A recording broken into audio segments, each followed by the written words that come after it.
The rehabilitation center at St. Mary's Hospital always felt different during the evening hours. The harsh fluorescent lights were dimmed, the constant bustle of daytime therapy sessions had quieted, and the building settled into a gentler rhythm. It was during these peaceful hours that Miguel Rodriguez did his best work, moving quietly through the corridors with his cleaning cart, ensuring that tomorrow would begin fresh and clean for the patients working to rebuild their lives.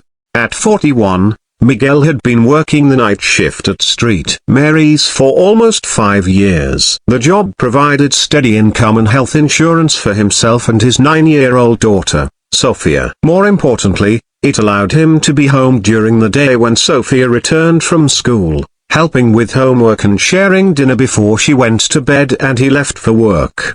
Miguel took pride in his work. He understood that cleanliness in a medical facility wasn't just about appearance, it was about dignity, healing, and hope. He knew many of the long-term patients by name, always greeting them warmly when their paths crossed during his rounds. On this particular Tuesday evening in March, Miguel was cleaning the physical therapy wing when he heard the familiar sound of wheels on linoleum. Elena Vasquez was making her way down the hallway in her wheelchair, moving with the determined precision that had characterized her personality long before the car accident 18 months ago.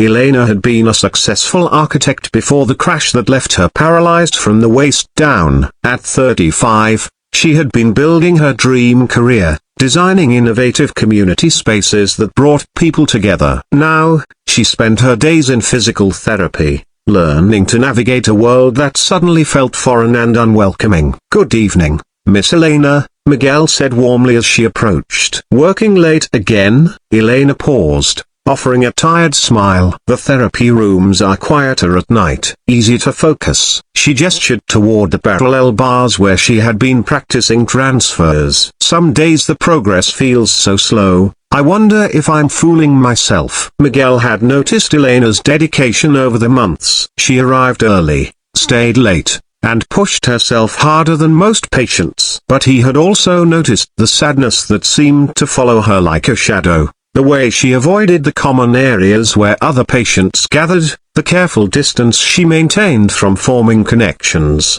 "Progress isn't always about speed," Miguel said gently. "Sometimes the most important changes happen so gradually we don't notice them until we look back." Elena nodded politely, but Miguel could see the skepticism in her eyes. She had heard similar encouragements from therapists and well-meaning visitors. Coming from the night janitor, the words probably felt hollow. What Elena didn't know was that Miguel understood her struggle in ways that others couldn't. His late wife, Carmen, had battled multiple sclerosis for 3 years before she passed away. Miguel had watched the woman he loved grapple with a body that no longer obeyed her will, had seen the frustration and grief that came with redefining what was possible. The following Thursday, Miguel arrived at work to find an unusual situation. The evening receptionist had called in sick, and the replacement hadn't arrived yet. Miguel was covering the front desk temporarily when he saw a small figure curled up in one of the waiting room chairs. "Sofia," Miguel said, surprised to see his daughter. "What are you doing here, Major?" Sofia looked up with tired eyes. "Mrs. Patterson said I could come here instead of after-school care today. There was a problem with the bus, and I didn't want to worry you." Miguel's heart clenched. Sofia was mature for her 9 years, made responsible by circumstances that most children never had to consider. Since Carmen's death 2 years ago, Sofia had learned to be flexible, to adapt when plans changed, to take care of herself in ways that sometimes made Miguel ache with guilt. "It's okay, sweetheart," Miguel said, kneeling beside her chair. "You can stay here until my supervisor arrives. There's a comfortable couch in the family room where you can do your homework." Sofia nodded and gathered her backpack. As they walked through the corridors toward the family room, she looked around with curious eyes at the medical equipment and motivational posters that lined the walls.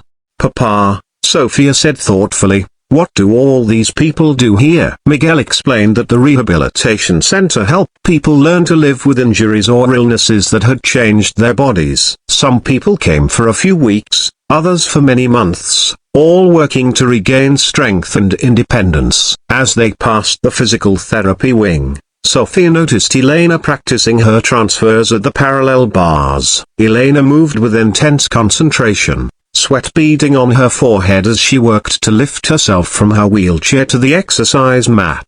"Papa, why does that lady look so sad?" Sofia whispered. Miguel glanced toward Elena, seeing her through his daughter's eyes.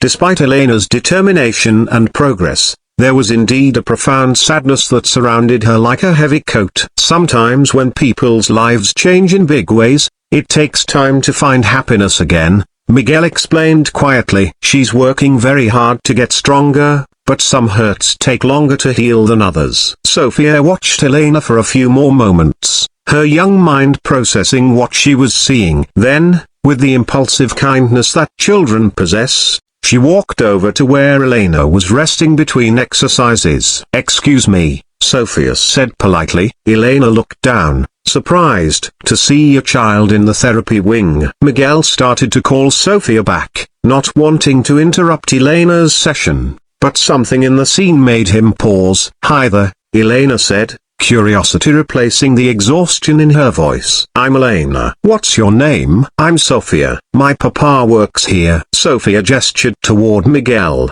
who waved apologetically. "I was watching you exercise, and you look really strong." Elena blinked, not expecting the compliment. "Thank you. I'm trying to get stronger." Sofia tilted her head, studying Elena with the directness that only children can manage without causing offense. "Can I ask you something?" "Of course." "When you were little," Sofia said, "what did you want to be when you grew up?" The question hung in the air like a bridge between two worlds. Elena stared at Sofia, her mouth slightly open, as if the simple words had unlocked something she hadn't realized was closed. "I wanted to be an architect," Elena said slowly. "I wanted to design beautiful buildings that would make people happy." Sofia's face lit up. "That's so cool.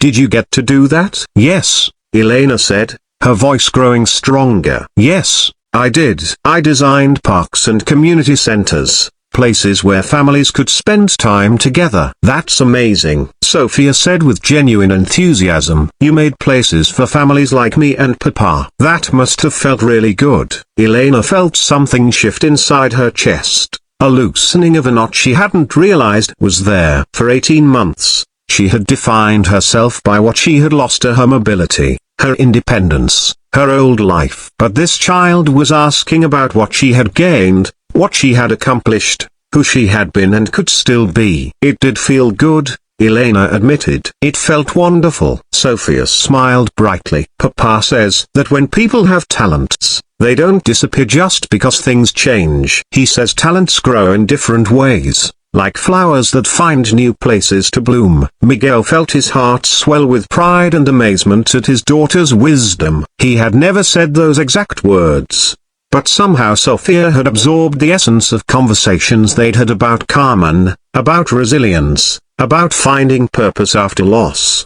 Elena looked from Sofia to Miguel, understanding passing between the adults. This man had taught his daughter to see beyond surface changes to the enduring value of a person's gifts and spirit. "Sofia," Elena said carefully, Do you think someone could still be an architect even if they had to design from a wheelchair?" Sofia looked puzzled, as if the question was unnecessarily complicated. "Of course, your hands still work, right? And your brain. That's where the best ideas come from anyway." Elena laughed, actually laughed for the first time in months. The sound was rusty but genuine, filled with surprise and something that might have been hope. "You know what?" Elena said, leaning forward in her wheelchair. "You're absolutely right. My hands do still work, and my brain is probably sharper than ever." Over the following weeks, Miguel noticed a change in Elena. She still worked hard in physical therapy, but the desperate edge had softened. She began staying in the common areas after her sessions, talking with other patients, even laughing occasionally at the terrible jokes that filled the rehabilitation center's humor board. One evening, Miguel found Elena in the family room with a laptop and several large sheets of paper spread across the table. She was sketching, her hand moving with confident strokes across the page. "New project?" Miguel asked, pausing in his cleaning routine. Elena looked up, her eyes bright with excitement. "The city council asked me to consult on a new accessible park design.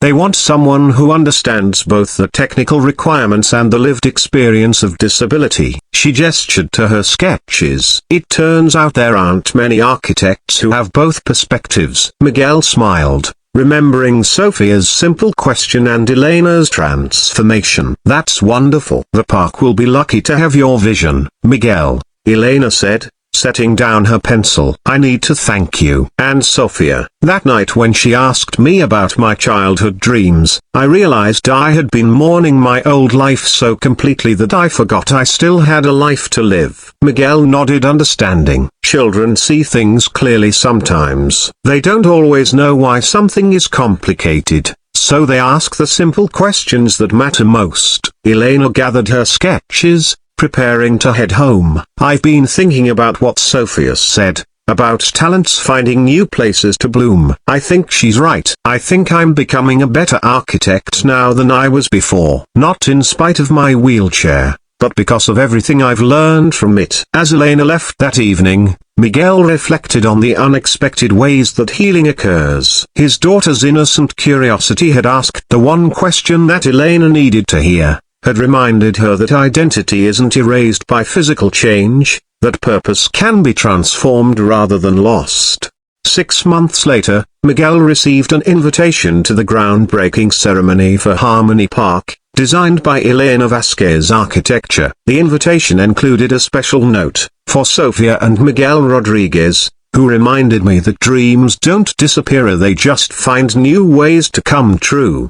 At the ceremony, Elena spoke to the gathered crowd about creating spaces that welcome everyone, about designing for the full spectrum of human experience. Miguel stood in the back with Sofia, watching as Elena cut the ribbon from her wheelchair, her face radiant with purpose and joy. "Papa," Sofia whispered, "she looks happy now." Miguel squeezed his daughter's hand, thinking about the power of simple questions asked with love, about the ways that children can be teachers, and about how sometimes the most profound changes begin with a single moment of genuine curiosity about another person's dreams.